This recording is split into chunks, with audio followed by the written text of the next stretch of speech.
Hello, hello, welcome back. Here we have Winston Churchill, born on the 30th of November, 1874.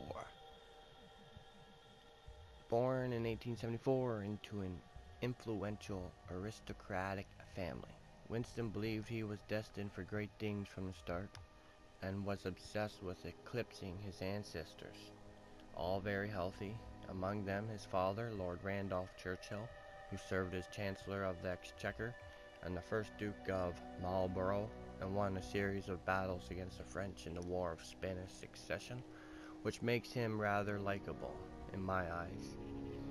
In 1895, Winston Churchill joined the British Army, serving in the Indian Northwest frontier and the Sudan. 4 years later, he left to work as a war correspondent and was taken prisoner by the Boers while reporting on the war in South Africa. He escaped by traveling almost 300 miles into Mozambique. It was after this that he entered politics, quickly developing a reputation for self-aggrandizement, particularly after his highly publicized presence in a police siege on the streets of London, where he allegedly gave direction on the ground. In 1911, he became First Lord of the Admiralty and oversaw the modernization of the British Navy.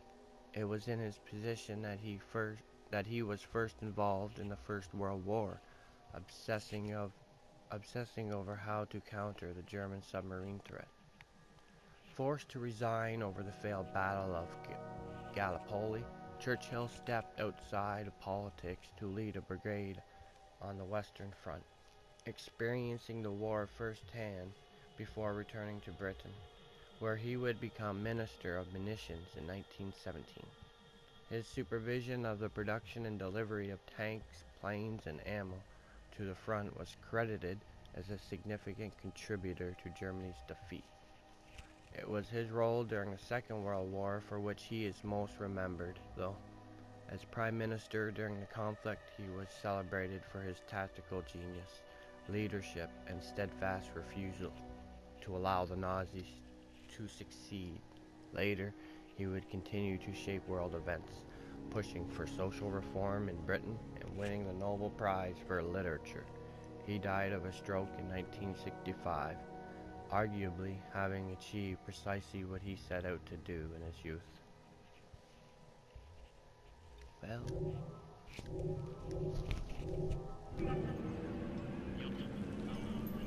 yeah, so we're gonna steal information about the radio.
I'm in need of you. Right, I'll follow. Good work. All right.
I don't know what this is.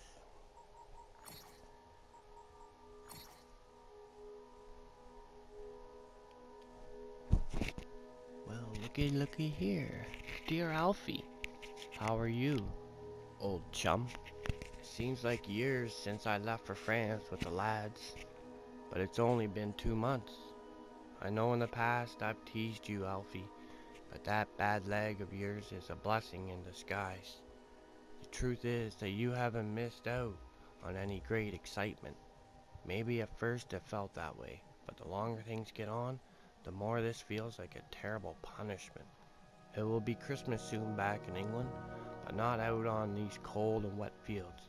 This week we have dug out a new trench, and we all joked that we were digging our own graves. We laughed, Alfie, but I wonder if it wasn't the truth, but that we all knew it. Your chum, Gerald. Private Gerald Collingfield returned to England and spent the rest of the war in a military hospital.